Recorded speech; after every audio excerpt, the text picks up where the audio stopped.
What is going on, everyone? I am the YuGiOhScrub, but you can call me Bailey. Yep, no character deck today. We are just playing with a Lava Golem control burn that I put together. I featured it a long time ago. Judgment of Anubis in there. Sides into a kind of Chaos Warrior kind of deck. I don't know. It's interesting, but I don't know how good it is. But regardless, we're not really going to be talking about this deck per se or the gameplay today because Konami has dropped some news on all of the retro format players, which is pretty important. Let's click this button for your viewing pleasure and wait for our opponent. Here they are. As you all probably know, because we're retro format fans, Konami dropped the changes that Ultimate Time Wizard events, which of course are the sanctioned Konami retro format tournaments, not like the RBETs, are going to be using the same cards in the card pool, but with modern rules and variations on the cards, modern erratas, and modern, we'll say, no priority. And it greatly changes the format. And to be honest, I am of the belief that I don't think it's nearly as bad as the player base has become up in arms about. I think that change is hard for people. No one really loves change, but I don't think it's the end of the world. I'm interested in it. Do I think it's going to be better? No. Let me start right away with that. And also, I should say that I don't really go to any tournaments IRL anyways, so it doesn't really impact me. But nonetheless, I would say that, I want to share my thoughts considering I'm a retro format player. One thing I do think is it kind of allows for a new, quote-unquote, new format. Because when you change the card pools and change how they work, not change card pools, but change how the cards work, which kind of is like changing the card pool. Examples, I'll use Edison because that's the one that is most popular. But the fact that, like, Goyo Guardian can be made with Earth Tuners, or has to be made with an Earth Tuner, Red Eyes Black Dragon, Darkness Metal Dragon, I should say, can only special summon once per turn. You can't, put more copies on the field. It definitely makes it a different game. Also, the priority, that rule being, very big, and people just don't like the change, and they like the way that it's been played. This is how they've built their decks, but I think that it's interesting. I view it almost like the tournaments, or the, what do you call them? I don't play Master Duel either. But when they occasionally mess around and do, like, only commons and master, like, it's an interesting way to change the game, and I'd be fine if it was a tournament or two that they want to do, or, like, a season where they're saying, like, this is the card pool, this is how they're gonna work, build your decks, because I think it challenges players to come up with something. But the fact that this is now how it's going to be is what I think is bad. I think Konami is very out of touch with the player base. I do think that give it some time, we'll see how it goes, because I don't, like I said, don't think change is all bad all the time. I think that not listening to your player base, though, which is one of the biggest problems with Konami. I know the founder of Yu-Gi-Oh!, the big thing being like prize pools, he never wanted cash prizes, and Yu-Gi-Oh!, frankly, is dying, and it is something that makes me sad because I have ideas on how they could do it, and I think retro formats are the only real way to potentially save this game. Let's also just quickly think here. I think we're just going to go ahead and set Mystic Tomato, and we'll pass turn. Not really thinking about the gameplay too much, but retro formats, what I like about them is their ease of entry and their limited card pool. I think that Yu-Gi-Oh! Has a new player problem. I can see it from my analytics here, and granted I play an old format, but Yu-Gi-Oh! Has had a very difficult time gaining any new players. Compared to Magic the Gathering and Pokemon, even Marvel Snap, I'll give credit where credit is due, first and foremost. Yu-Gi-Oh! Was somewhat at the forefront of creating, like, what is the online, like the non-online, that's Master Duel, but the basic version of Yu-Gi-Oh! That you could play on your cell phone. I see, shows how much I know. Duel Links, is that it? Yu-Gi-Oh! Duel Links? I think so.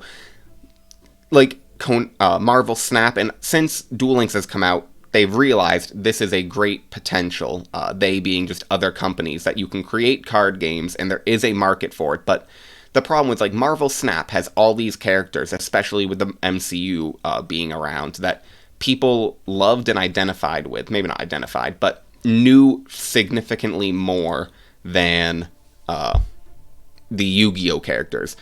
Also, Pokemon cards, like Pokemon, I mean, you're not going to beat Pokemon in marketing by any means, absolutely not.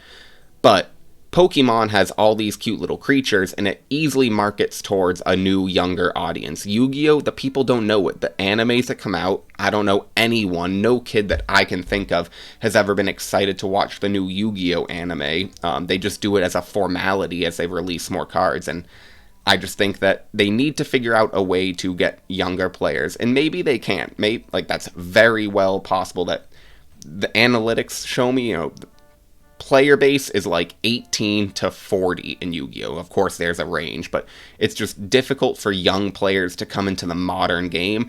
All the cards have a billion words of card text. You don't understand what's going on. Things move too quickly, and you have to spend a ton of money. The other games have rarities where, you have a card that's a common or a rare, whatever, and it does the same thing as the gold special version, but if you want to drop all the money for that cool version, cool, you can do that. You can have a blinged out deck, but it doesn't make any difference to the gameplay. So someone who doesn't have a ton of money is still more than capable of entering into the format. We're just going to pass our turn again.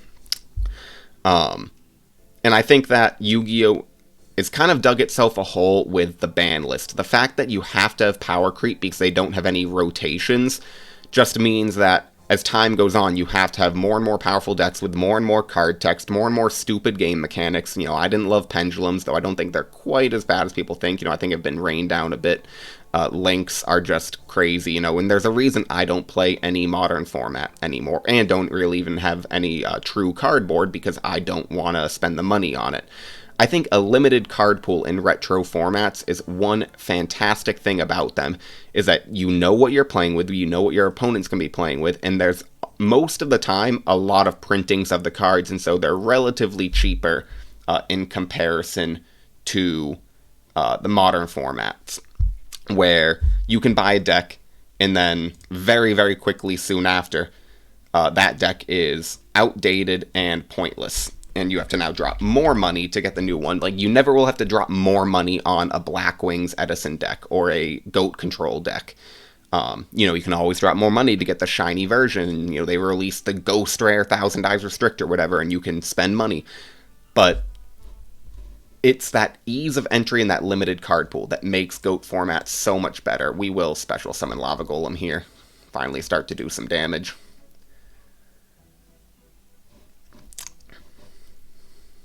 Can't set anything else, so we'll just pass our turn. And I think that we really need the retro formats to be the main focus of Konami if they want to survive, because I think it allows for those problems to be solved. We will go ahead and activate Gravity Bind on the attack of Lava Golem. But I don't think it's quite so bad. I don't mind the rule changes, per se. Like I said, if they just said it was going to be for a season, try something different out, I think it could work. Yeah, we won't just desserts quite yet. We get Secret Barrel, okay. We'll go ahead and set Sangan, set Secret Barrel, pass turn. But I keep saying, let some time go by, and I think the player base has greatly overreacted. I don't think it's going to be the end of retro formats. I do think they should definitely up the prize pool and make it worthwhile for people to play Yu-Gi-Oh! Because as of right now, it's just not. He summons Tsukiyomi, activates Creature Swap.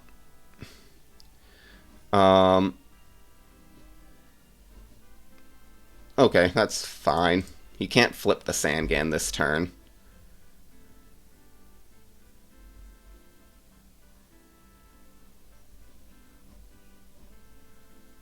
So, A-okay. We get Nobleman of Crossout. We'll set Mirror Force and pass turn. But I think that... Now I'm already kind of ran out of things to talk about because I'm repeating myself. Konami is just so out of touch with the player base. That's really the big thing here. If they wanted to communicate and listen to us, I think they would be so much more successful as a company. And I don't understand. It seems so easy. You know, there's a giant community online that people do enjoy this game. There's so much nostalgia for it. I don't know about the marketing. There's definitely things. I'm not saying I have all the answers. But I think in today's internet day and age, first and foremost, listen to the people who buy your things.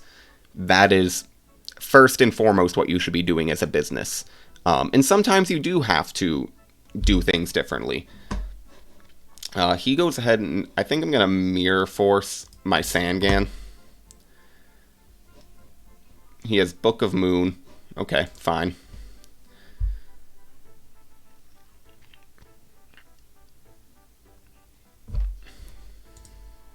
We have Magic Cylinder.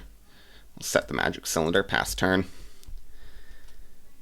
But when they don't listen to us, and I get the founder didn't want bigger prize pools, you could at least do, if not cash, you know, something worth more than just a card and a playmat. You know, RBT has absolutely showed, though granted they have cash prizes since they're not a Konami sanctioned event. But the rule changes don't bother me. Alright, he summons a tribe infecting virus. Summons fine. And we'll Magic Cylinder the Sangan.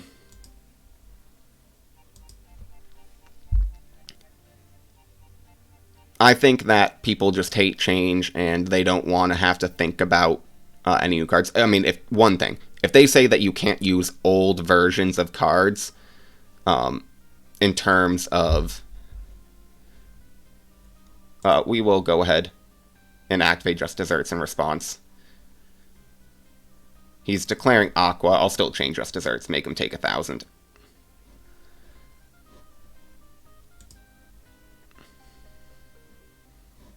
And that's fine. Declares Aqua, gets rid of Tribe Infecting Virus.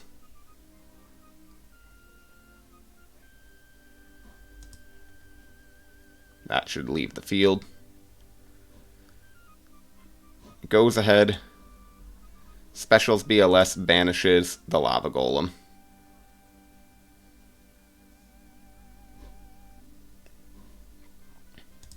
Passes turn, we get another Just Desserts. We'll set it. Pass turn. Just listen to the player base, Konami. That's all I can say. Even just communicate. You can always change it back. Just don't stand as if you guys know everything. You know, try it out. That's A-okay. You're allowed to make changes to your game. But if people hate it, then you could just say, you know what, we were wrong. Go right back. Say it's going to be for a limited time. We want you to experiment building new decks. Isn't that half the fun? I love deck building. Deck building is great, and I think that you can change a format in many different ways. Okay, let's think here. 1, 2, 3, 4, 5, 6, 7, 8, 16 plus 16. Okay, so I think we might have gamed this turn. We'll go ahead and activate Just Desserts. Then Secret Barrel. Okay, so yeah, we had game. Alright, and now comes in a bunch of the chaos stuff. Take out all the burn cards. Is there any other burn that I'm missing? We'll leave in, I don't know, Magic Cylinder.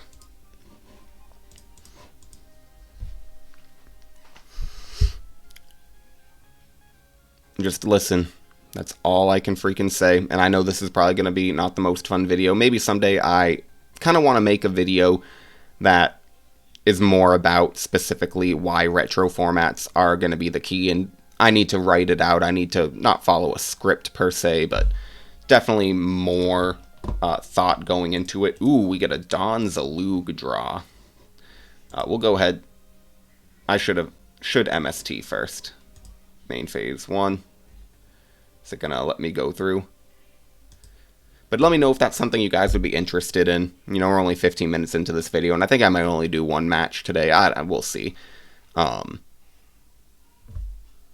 Okay, so I'm happy I did an MST.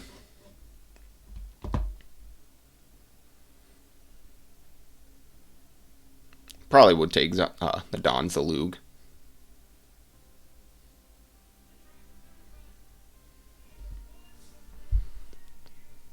But if you want me to kind of talk about the issues I see with Konami and how they run Yu-Gi-Oh, then that's fine. We also have to remember that Konami is a bigger company than just Yu-Gi-Oh. They do more things. We'll set a scapegoat and pass turn, I suppose. You know, we like to think as fans of the game that they have our best interest at heart, but ultimately their business, they want to make money, but I feel like they're failing at that. They're clearly not living up to all that they could be doing. Because if you want to make money with a game, you have to grow the player base, and there was definitely a little boost when you get Tsukiyomi. Okay, that's interesting. We'll go ahead and set Tsukiyomi, set MST, pass turn. Definitely a boost to the player base with Duel Links, and then Master Duel even saw a bunch of bigger streamers, like way bigger than most Yugi tubers or Yugi streamers, started playing the game a little bit, and then that kind of quickly died, and it went back to how it was before, where people who like Yu-Gi-Oh, typically people who, like me, enjoyed it when we were children, kept watching and playing the game. We get Chaos Sork. Okay. We'll flip, or set Magician of Faith, pass our turn.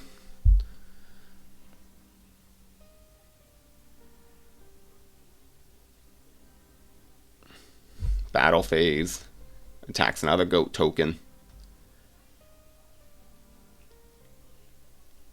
Guys, I'm sorry, I can't keep my thoughts straight playing this video right now. I'm trying. We'll flip Magician of Faith, declare, get back MST, activate MST,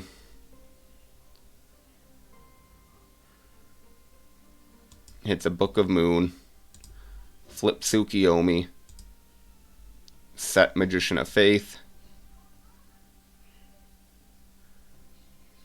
and I think just end phase, bring it to hand, and end our turn.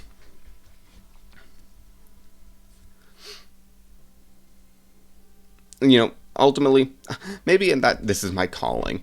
I'll make silly videos talking about the game, but I would love to kind of discuss some of the topics, particularly about the business side of Konami, not like in depth about their money and everything, but just ideas on what I think could be done. Mystic Walk, okay. Just ideas on how they could potentially improve. And that's everything from supporting the retro formats to maybe I really give some thought onto what they can do about the ban list and modern format. Because I think that that's, like I said, another problem without rotation. And unfortunately, they've almost dug themselves a pretty deep hole. Alright, he takes our Magician of Faith, gives us a Sinister Serpent, and passes turn. Here, what do we want to do? We can meta his Serpent, but I actually think the best play is just summon Exile Force, pop my own Magician of Faith, and set Scapegoat, turn this to defense and pass.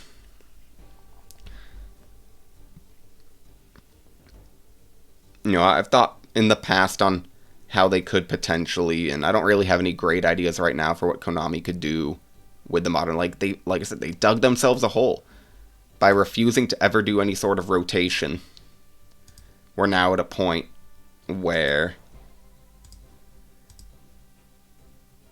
to just say we are stopping new cards or we're gonna limit. I mean, I think something they could do is kind of make adjustments to the rules for seasons and have that be the rotation, saying this season we're gonna limit, you know, no synchros or no XYZs. I know that would sound kind of crazy and silly, but at least it would allow like only like no extra. Imagine if they just did a no extra deck for a season instead, like, you know, things like Necroz. I don't know. I'm not super familiar with all the different formats right now. We get another Magician of Faith. We'll set it and pass our turn. All the different decks, but it would be really, really cool. What if they said no links or links only? Banishes Magician of Faith. Do we have a third in the deck? I don't think we do. No, we don't. Gets rid of his Magician of Faiths, though. And is he gonna... Yep, he metamorphosizes, getting rid of a token. He's gonna take our Mystic Tomato.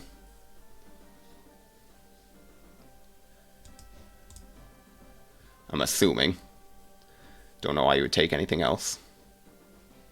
Yeah, you know what? I think I'm going to do that. I'm going to take some time at some point and really write out my thoughts on what I think about Konami and their approach to the game. If that interests you, let me know, because I think that's something that we could all actually appreciate. We have 2 Tsukiyomis in hand, so I feel no pressure in just summoning a Tsuk. Declaring, trying to set this Thousand Eyes. And attacking over it. And main phase 2, end phase, will bring it to hand. Card advantage relatively even right now. We have a Chaos Monster live, which is fantastic. Now we're just going to go back to talking about the gameplay, now that we're 21 minutes into this video. I know that was like the weirdest rant you've ever heard, or ramble. I really do want to get better at just like speaking. I know it sounds kind of strange, but I would like to be able to play the game and talk at the same time, and it's more difficult than you guys might think. You watch so many videos and people who have perfected it because they do it for a living, and I think that it's easy to forget that trying to have that multitask brain is not easy. I give streamers credit to be able to actually play and do something really well while also... okay, so here we will use Scapegoats, and do we use Book of Moon? I don't think we do, but we'll definitely summon Scapegoat tokens. I just don't want Sangan to potentially be open to a Nobleman.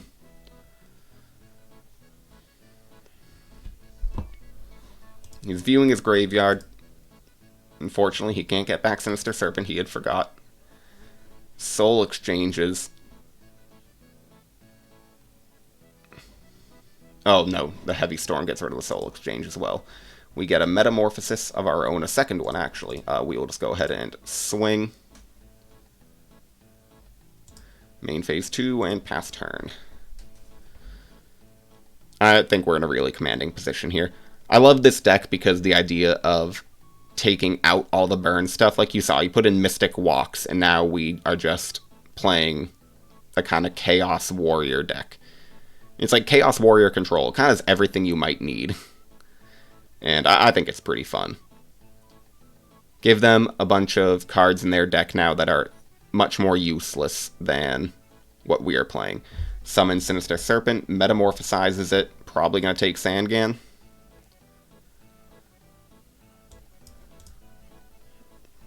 That's exactly what he does, but we have a Tsukiyomi, so we're just going to be able to get right over this. Battle, beats over a token.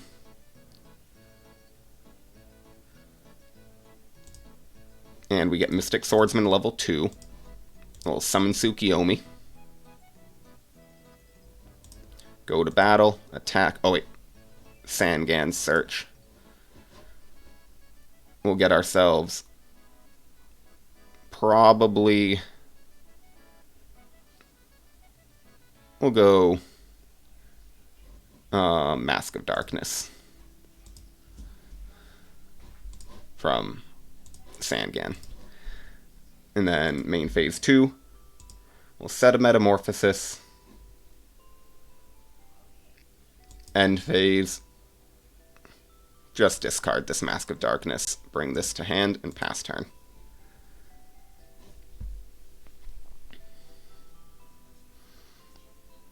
Delinquent Duos. Hits 1. That is unfortunate, because it's going to hit our Chaos Sorcerer.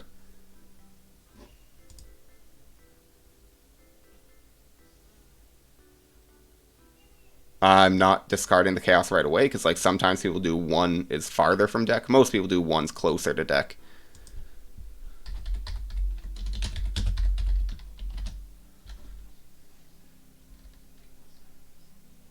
If it's not letting him target, then he can type it out.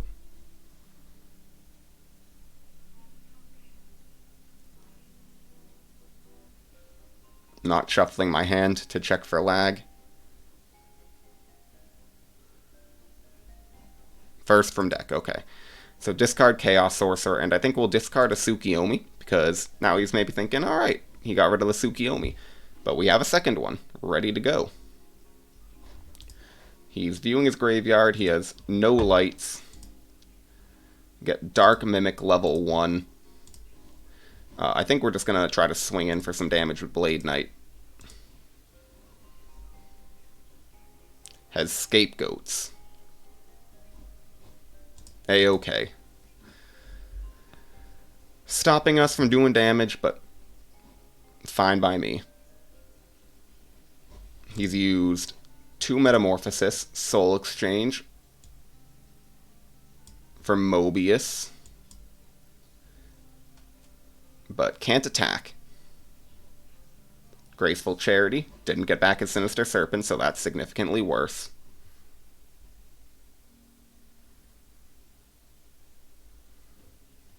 Discards the Mirror Force. Maybe not.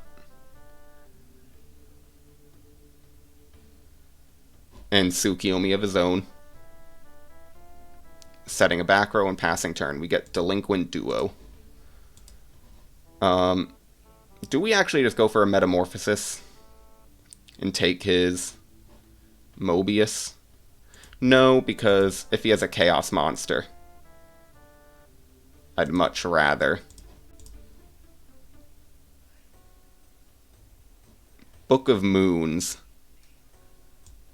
The Tsukiyomi. Okay.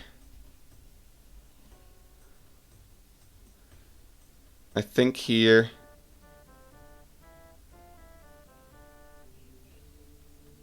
we go ahead, activate the Metamorphosis. Maybe I should have waited.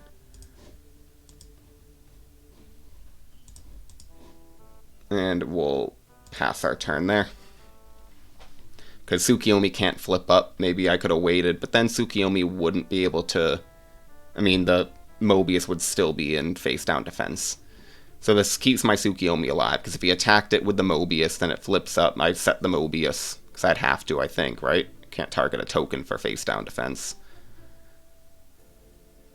But... okay, well, he just had to go. Admittedly, I'm fine with that. I get a win, get some free points. But I just, wanted to do a quick discussion. Long story short, in terms of my thoughts, I think that people are overreacting. I don't think it's the end of the world, but I wish that Konami was better at communicating with their player base, because without the players, they don't have a game. And if they want this game to survive, then they need to work alongside us. And they're allowed to make changes. That's more than fine. I just wish that if the changes are temporary or as a trial period, cool. Again, if they just framed it like we would love to see what the format looks like. I've thought about this. What would happen if you brought in, 1 or 2 cards into a format? You say, and I know this is kind of getting to, not more theoretical, but you bring in Masked Beast, Descardius, and Blue Eyes Ultimate Dragon into GOAT format, and suddenly you have Blue Eyes Shining decks, you have the Masked Beast, Descardius. You can do interesting things. And if Konami just said, we're doing the Ultimate Time Wizard GOAT, but it's going to be modern rules and these cards are legal, yeah, it's a little different than GOAT. People would be like, oh my god, this is not what I grew up with, this isn't GOAT format, this is different. You're bringing in, you're making little changes, and I think that's fine. Change isn't always bad. But as long as you can say, if it doesn't work, it doesn't work, and we can go right back to what it was before. And maybe, the standard is how it was. And then if you want to do trials, you do trials. I don't know. I'm rambling. I'm repeating myself. Thank you all for watching on the Yu-Gi-Oh! Scrub, and goodbye.